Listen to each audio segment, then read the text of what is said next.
Next part is your in geotechnical measurements and exploration, two most important measurements. One is your mechanical wave measurement, other is your electromagnetic wave measurements. So, geophysical methods in mechanical wave measurements, these are the tests: cross hole test, downhole test, spectral analysis of surface waves, seismic refraction, suspension lodging, and electromagnetic wave techniques, ground penetration radar, that is called GPR, electromagnetic conductivity, that is called EM, surface resistivity SR, and magnetometer surveys. Mechanical wave geophysics, if you look at here, it is basically why we are using this, what is the purpose. One is for non-destructive measurements, other is your measurement of shear wave or wave dispersions, velocity, frequency, amplitude and attenuation, and determination of layering, layers and elastic properties, stiffness, damping and inclusions. These requires particularly these called dynamic properties of soil, how we can determine in situ conditions, that means stiffness, damping and inclusions. There are generally, if you look at here, there are generally 4 basic wave types classified. One is called compression, shear, Rayleigh and lobe. Now,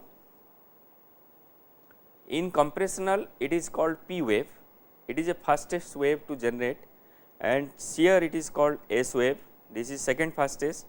It is generally shear wave is more concerned for geotechnical engineers, this is called S waves. Rayleigh wave R is a surface wave and very close to S velocity of 90 to 94%, and hybrid P and S wave are ground surface boundary, you can use also hybrid of P and S wave. Lobe wave, L wave, this has been used for interface boundary effect, to measure this interface boundary effect. Look at this, how this P wave will be there, and it will be compressional wave. P wave is nothing but, if you look at here, P wave, the moment I say P wave, it means it is because of compressional wave. Then this is the wavelength, and this is because of refraction as well as contraction, this P wave will be generated. And in case of S wave, this will be a shear wave, how it is travelling, and direction of propagation, in this direction it is the direction of propagation. Now, look at this, if this is my source and this is the receiver of this geophone, how this P, S and R waves. I said P wave is your faster wave compared to S and R wave, P for compressional, S for your R for your Rayleigh. Oscilloscope, by measuring this oscilloscope, once this is the source, you generate the source, from this source you can generate P wave, S wave or R wave. Then from this receiver geophone you can receive this wave. By means of oscilloscope, it will be a amplitude versus time, how you can know whether it is a P wave, S wave and R wave. This kind of these things, this is your P wave, compressional wave, and this is S wave, it is a shear wave, and the Rayleigh wave is the variation. You see, look at this Rayleigh wave variations, look at the S wave, look at this P wave. Now, this range, particularly compressional wave or P wave velocity, it varies from 1000 meter per second to 8000 meter per second. For particularly soil, sand and clay, it ranges from 0 to not 0 500 to 2500 it ranges, and rock, particularly rock, if you look at here, the range is 2500 to 6500, and still it is varying between 5500 to 7500. Similarly, S wave shear wave it will give less, very less value as compared to P wave.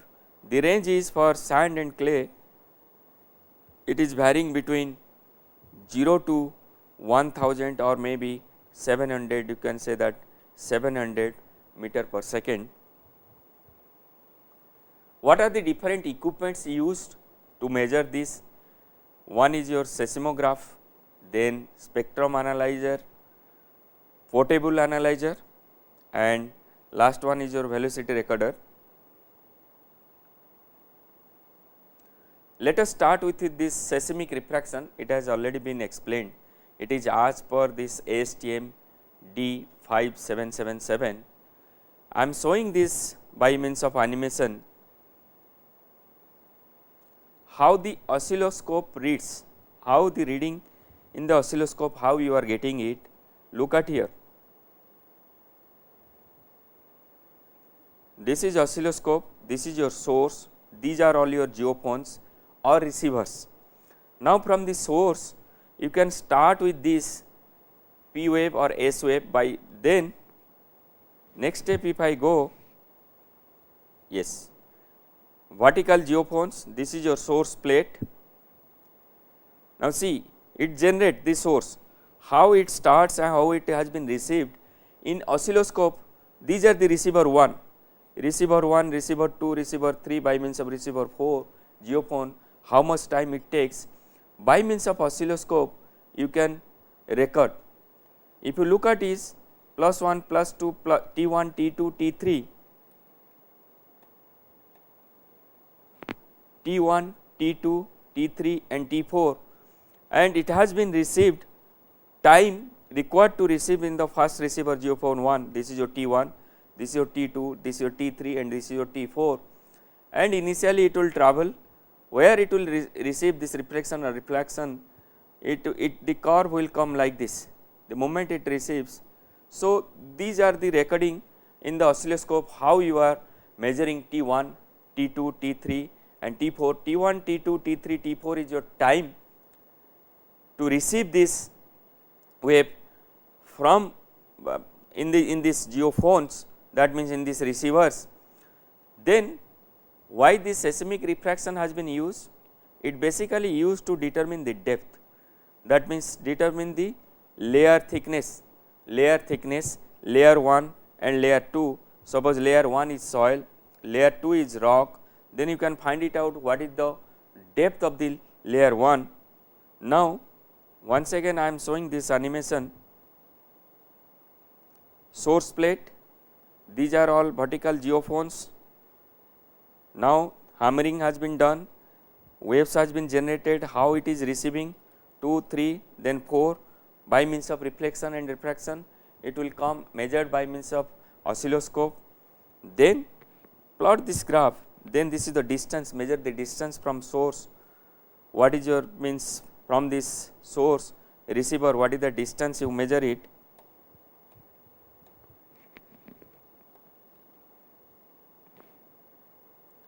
This is a ZR, this is a distance x1, x2, x3 and x4 with respect to source.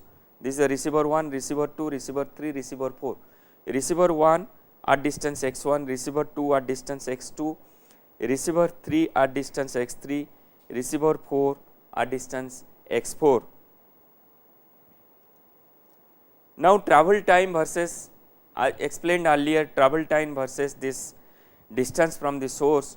With this is by means of either reflection or refraction, and with this slope you can find it out, measuring this slope you can find it out what is the distance z, and also you can find it out how much this your velocity. The velocity is nothing but the slope of this and the slope of this. This is your velocity v1, and this is your velocity V2. Based on that V1 and V2 you can classify whether what kind of wave you generate.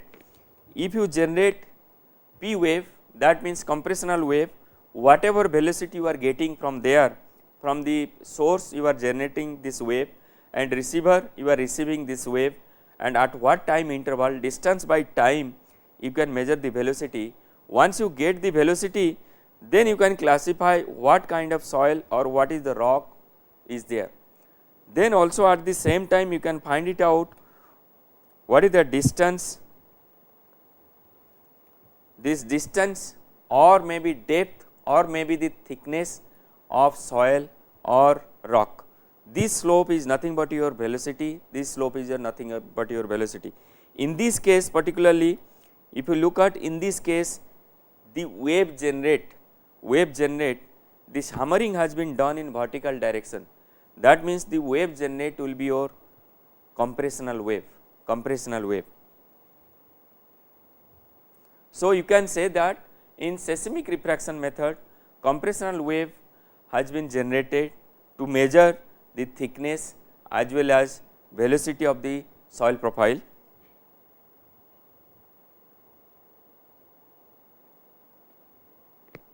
Now next part is your next example is your shear wave velocity. This is most important in case of measuring the dynamic properties of soil. If you look at here, initial stress strain stiffness represented by shear modulus. Any soil parameter, any soil with respect to earthquake loading, what is the parameter required for your design? Your parameter required is your G maximum or G dynamics, that is called shear modulus.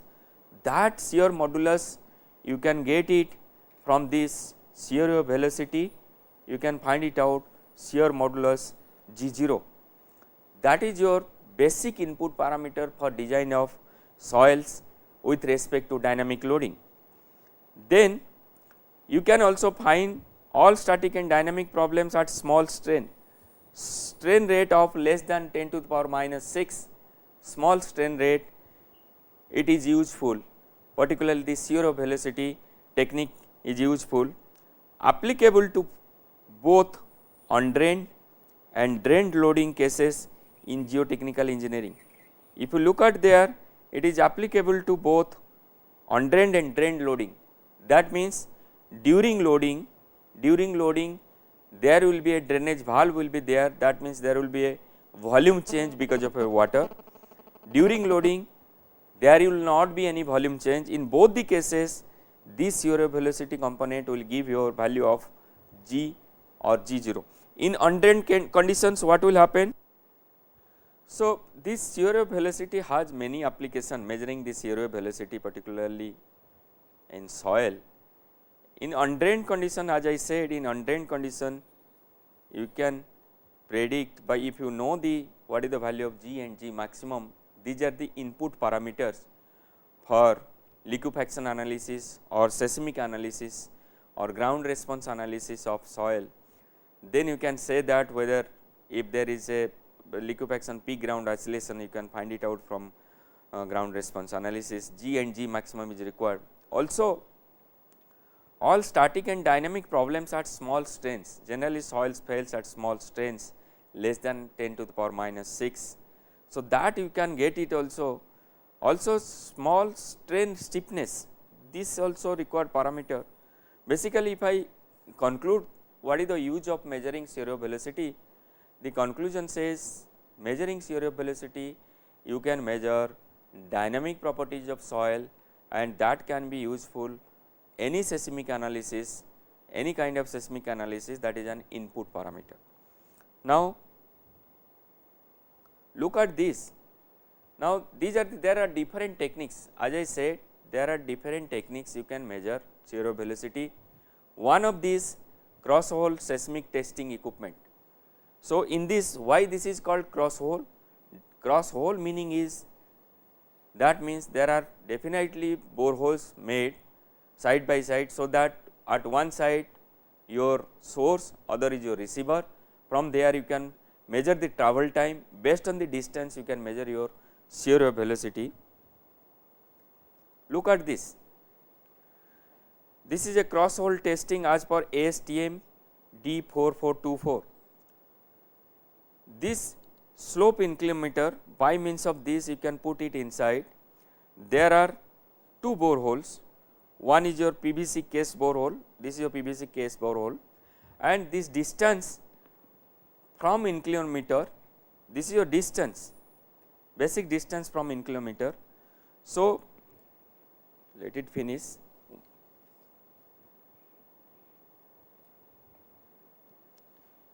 If you look at here, now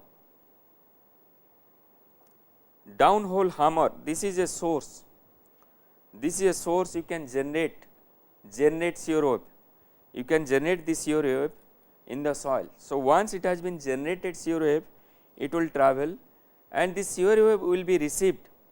This is geophone, this is geophone receiver, look at here, this is geophone receiver.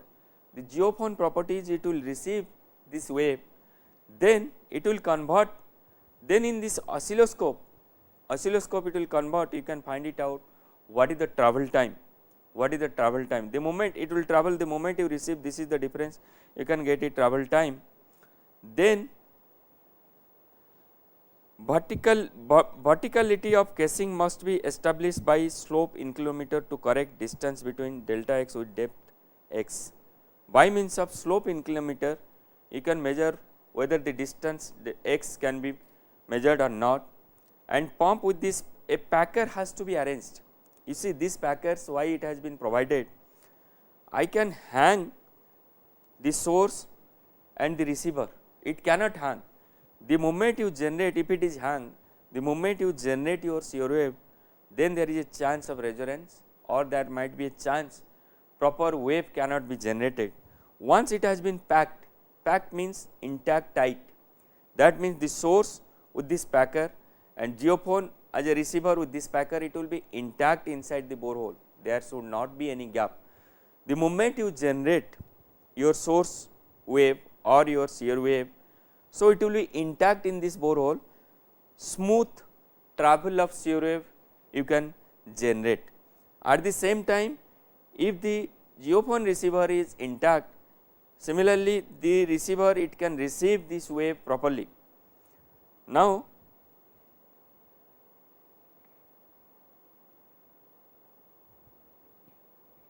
once again showing this animation, slope inclinometer, it has to be done so that this perfect distance can be, delta x with the depth can be made it.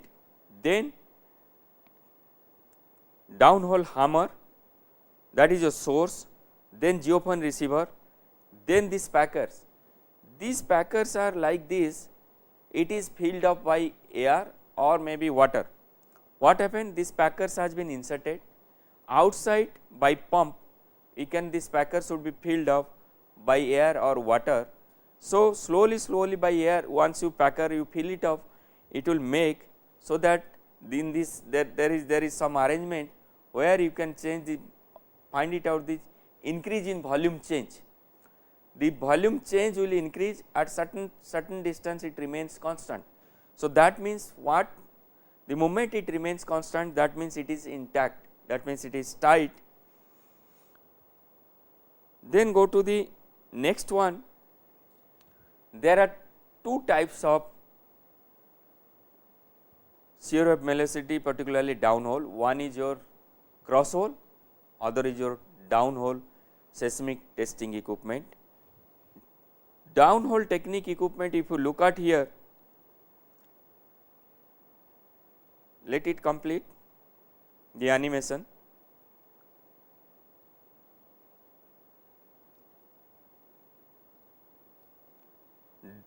In downhole testing, only one borehole is required. In downhole testing, one borehole is required. This borehole is there. Inside the borehole, with a probe, you place horizontal velocity transducers, that is called geophone receivers, receiver 1, receiver 2. Then with this receiver 1 and receiver 2, you put it where this your depth, where you require to find it out. This is the soil layer where we are interested to find it out shear wave velocity. That means test depth interval, it will give how much test depth interval you can go. Generally it will be 1 to 2 meter. This you can vary. It starts with 1 meter, you can go for 2 meter, 3 meter, 4 meter, this you can vary. Then wooden plank, generally wooden plank, these dimensions also clearly mentions in ASTM code. There is a wooden plank, thick wooden plank, you take it and by means of hammer, if I hammer at the top, it will generate compressional wave or P wave. If I hammer at the side, it will generate shear wave. Then what will happen, the moment it will generate the shear wave, the generation of shear wave, it will travel through this ground.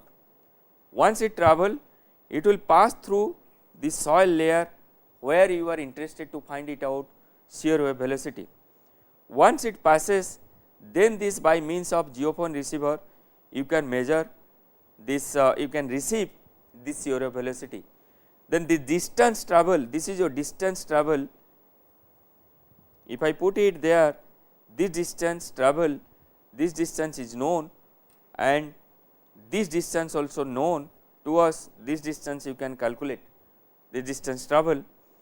Then how much time it take, this can be recorded by means of oscilloscope. Then shear wave velocity you can find it out by means of delta R by delta T, and delta R you can find it out R1 square, as I said, Z1 square plus X square. Z1 square is your, this is your R1, this is for R1. That means, look at here, if the shear wave has been generated from here, this is the first receiver, this will be my R1 and this distance X is known and this is nothing but your Z1, this is also known. So, Z1 square plus X square root over is your R1. Similarly, by shear wave travel to receive by transducer geophone receiver R2, this distance is known, this is nothing but your Z2. So, R2 is equal to Z2 square plus X square, from there you can find it out R2. Now, this time delta T delta R by delta T, it is nothing but your shear wave velocity, you can find it out. Remember, there are two techniques in situ, one is downhole testing, other is your cross hole testing. In downhole testing, first identify the difference, look at the difference. In this technique, the wave has been generated at the surface, the shear wave has been generated at the surface by means of a wooden plank with a hammer. If you hammer it here, you will get your shear wave. If you come back to earlier one, if you look at here, this wave, this source has been inserted inside the surface at this depth. Suppose at this depth we want to find it out shear wave velocity Vs, that this means hammering at the source, we insert the source inside the another borehole, it will be at the same depth. Mark this difference.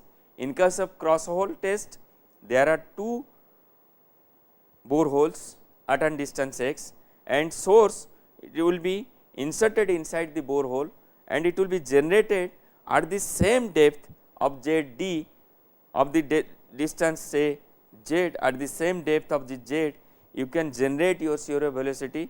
At distance x you can measure your shear wave velocity by means of geophone receiver, while if you go back to, this is called cross hole, if you go back to cross hole, look at this, the source particularly it has been generated at the surface, not inside the ground, it has been generated at the surface by means of hammer and a wooden plank. This has been well defined by means of ASTM, American Society for Testing Material, ASTM. it is well defined there, and from there you can measure your delta R and delta T. Both has advantage and disadvantage, also limitations. This has also disadvantage. This is a quick test. Instead of going for 2 boreholes, you can go for a 1 borehole. Cost saving is there and less manpower, but the disadvantage is there. Source, particularly wave, has been generated at the surface, and shear wave travel, it has a limitation. You cannot go certain depth beyond. If you go beyond a certain depth, the shear wave velocity may not receive properly. But the advantage of this other technique, cross hole test, in this advantage at any depth you can put it inside, you can generate your source particularly so that the shear wave velocity can travel, you can directly measure. So, there is no problem. Particularly down wave, seismic down wave, the shear wave traveled from the surface. If this is my surface, shear wave traveled from the surface. So, here the shear wave at that depth has been generated and it traveled at that depth, it has been received. So, the advantage in this case is at any depth you can measure shear wave. Only disadvantage is this cost technique. At the same time, you can go for 2 boreholes.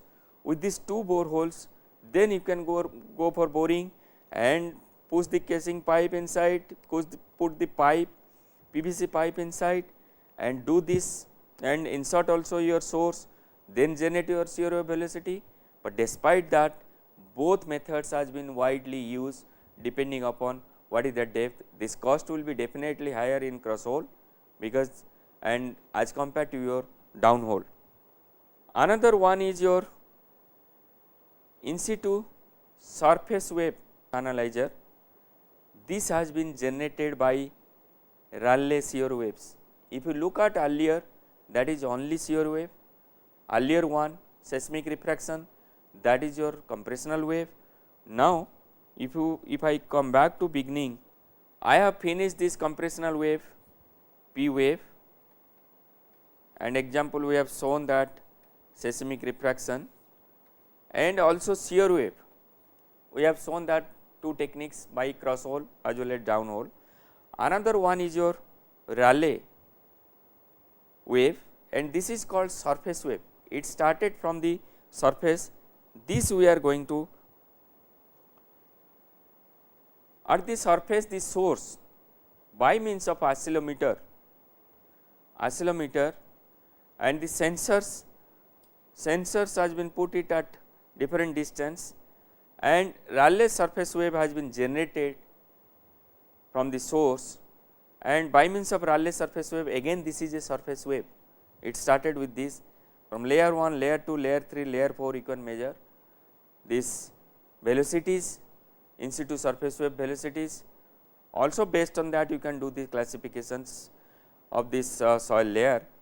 Again it has also disadvantage because this wave generated at the surface. Now, if I summarize shear wave measurements, if you look at, if I summarize shear wave measurement, there are 4 types.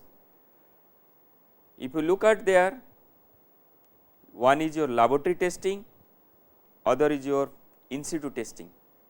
If I take into laboratory testing, I have not come yet this laboratory testing, I am just doing right now this in situ testing. In laboratory testing, by means of resonant column, by means of torsional shear, by means of bender element.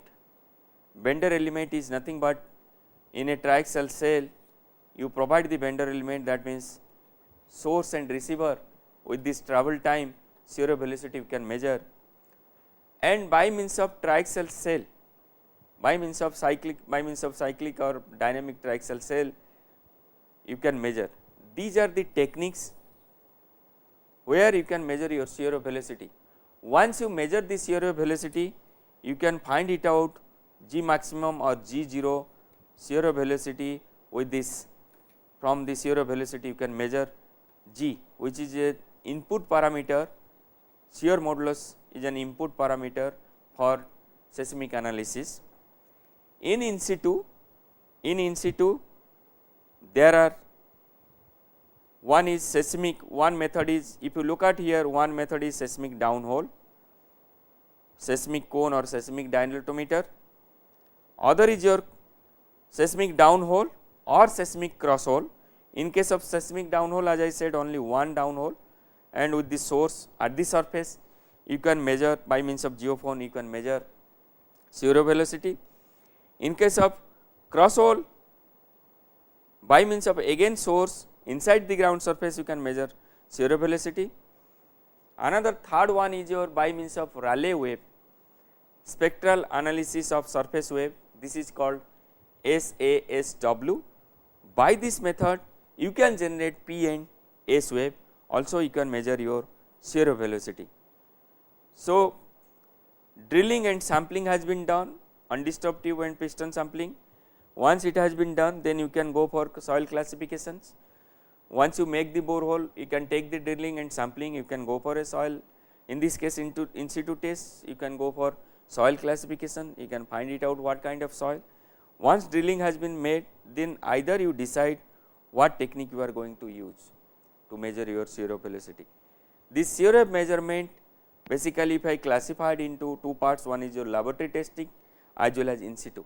In situ, in the inside the soil, in situ condition you can measure zero velocity with your either undisturbed or reconstituted samples, you can measure also your laboratory testings. Then as I said, first one is your seismic cone or seismic dilatometer. With the help of seismic cone or seismic dilatometer you can start. If you look at here, this is called, I said earlier, one is your cone test, another is your seismic piezo cone test. This is called SCPTU, and in this seismic piezo cone test, this you can measure, there are 3 in 1. As I explained earlier, 3 in 1. One is your tip resistance, shaft resistance, pore water pressure. From there you can directly find it out, also liquefaction potential. This is as per STMD 5778, you can measure this. Now, why it is called piezo cone? This is an electric cone piezometer with 60-degree apex cone, diameter is 36 mm to 44 mm. Saturation of cone tip cavities and placement of pre-saturated porous filter cement. If you look at here, this is my cone and there are horizontal geophones also there, and there are arrangements above the cone tip where you can measure your pore water pressure at regular depth. So, I have taken particularly here, if you take this is the enlarged view of this, how it looks, this part how it looks. Now, what will happen at the surface, by means of this you can hammer, you can generate your wave. Then this wave should be generated lateral direction parallel to your geophone axis. The geophones are there, the receivers are there, this axis you rotate, so that this axis, what will happen, this axis should be parallel to this, should be parallel to this, so that the moment you generate the wave here, it should be parallel to this, so that the receiving, you can receive it very easily. This arrangement in this 3 in 1, as I said, once you generate, it will automatically horizontally polarized vertical propagating shear waves. Pseudo interval velocity methods. Generally the cone rod diameter is 36 mm and there is a truck, or it is called cone rig. this has been mounted in a truck. So, this is called cone rig with hydraulic push system. This has been mounted in a truck. So, it is a continuous hydraulic push. That means what happen, if I start with this procedure, at the same time you start hammering parallelly. Once you hammer, the shear wave will be generated and it will travel. At the same time, with this hydraulic push system, the cone rod has been pushed inside continuously. So, by means of receiver, here by means of geophone, you are receiving this shear wave velocity. Suppose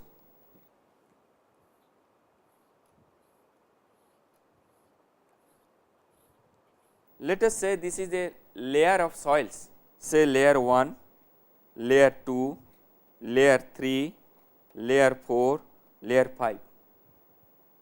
By means of cone rig with hydraulic push system, you push this cone rod continuously.